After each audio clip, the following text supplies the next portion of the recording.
বাংলার ভোট ময়দানে সম্মুখ সমরে বিজেপি বনাম টিএমসি, তৃণমূলের ক্ষমতা থাকার লড়াই বনাম বিজেপির ক্ষমতা আসার লড়াই। এবার বড় ফ্যাক্টর এসআইআর। ইতিমধ্যে বাংলায় 91 লক্ষের ভোটারের নাম বাদ গেছে, যেখানে মূলত শাসক দলের শক্ত ঘাঁটি। তৃণমূলের 84 আসন এমন আছে যেখানে এসআইআর ধাক্কায় বিজেপির পথ প্রশস্ত করতে পারে বলে ধারণা। এবার দেখুন হিসাবটি। এসআইআর বা স্পেশাল ইন্টেন্সিভ রিভিশন ভোট শুরুর কয়েক মাস আগেই যে শব্দবন্ধের সঙ্গে বাংলার মানুষকে প্রথম পরিচয় করিয়ে দিয়েছিলেন মুখ্যমন্ত্রী মমতা বন্দ্যোপাধ্যায়, বিহারে এসআইআর নির্দেশিকা দেখিয়ে আশঙ্কা করেছিলেন বাংলাতেও তেমনটা হবে। সেটাই হলো রাজনৈতিক কথার লড়াইয়ের মাঝে শুরু হলো এসআইআর। ভোটার তালিকা থেকে বাদ পড়ল প্রায় 91 লক্ষ নাম, যেখানে আগে পশ্চিমবঙ্গে ভোটারের সংখ্যা ছিল 7.6 কোটি, তা কমে দাঁড়িয়েছে 6.77 কোটিতে, অর্থাৎ 11.6% নাম বাদ। সহজ ভাষায় প্রতি 10 জন ভোটারের মধ্যে একজন মানুষের নাম বাদ গিয়েছে।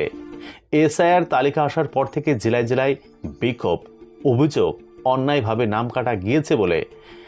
এই বিপুল সংখ্যক নাম কিন্তু এক দফায় বাদ দেওয়া হয়নি। প্রথম দফাতে 58.2 লক্ষ ভোটারের নাম বাদ কাটা যায়, দ্বিতীয় দফায় 5.46 লক্ষ এবং তৃতীয় দফাতে 27 লক্ষ নাম বাদ। সংখ্যাটা মোট 90.66 লক্ষ। সবচেয়ে বেশি নাম বাদ গিয়েছে মুর্শিদাবাদে, প্রায় 4.5 লক্ষ। এরপরে রয়েছে উত্তর 24 পরগনা 3.25 লক্ষ, মালদা 2.39 লক্ষ, দক্ষিণ 24 পরগনা 2.2 লক্ষ এবং পূর্ব বর্ধমানে 2 লক্ষের বেশি। প্রণিধানযোগ্য এই জেলাগুলি তৃণমূলের শক্ত ঘাঁটি হিসাবে পরিচিত। বলে রাখা ভালো, 2021 সালে বিধানসভা ভোটের পরিসংখ্যানে মুর্শিদাবাদে 20টি আসনের মধ্যে 18টিতেই তৃণমূল জিতেছিল। উত্তর 24 পরগনায় 33টি আসনের মধ্যে 28টিতেই জয়লাভ করেছিল। মালদার 12টি আসনের মধ্যে 8টিতে জিতেছিল শাসক দল। দক্ষিণ 24 পরগনার 31টি আসনের মধ্যে 30টি গিয়েছিল তৃণমূলের ঝুলিতে। নদিয়ায় বিবেচনাধীন থাকা ভোটারের মধ্যে প্রায় 78% নামই বাদ পড়েছে।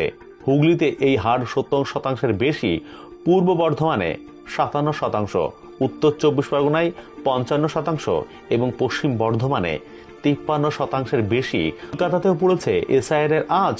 উত্তর 24 পরগনায় 29% এবং দক্ষিণ 24 পরগনায় 27%-এর বেশি নাম বাদ পড়েছে। এসআইআর পর খেলা ঘুরে গিয়েছে বলে দাবি করেছেন বিরোধী দলনেতা শুভেন্দু অধিকারী। কিন্তু সত্যি কি তাই? মমতা বন্দ্যোপাধ্যায় বলেছেন 90 লক্ষ নাম বাদ দিলেও তৃণমূল জিতবে। এসআইআর কতটা প্রভাব পড়বে ইভিএমে সেটা তো বোঝা যাবে 4 মের পর। তবে আপনি কি মনে করেন এসআইআর ধাক্কা কোন দলে বেশি পড়বে? অবশ্যই কমেন্ট করবেন কমেন্ট বক্সে। ভালো থাকবেন। ভিডিওটি দেখার জন্য অসংখ্য ধন্যবাদ।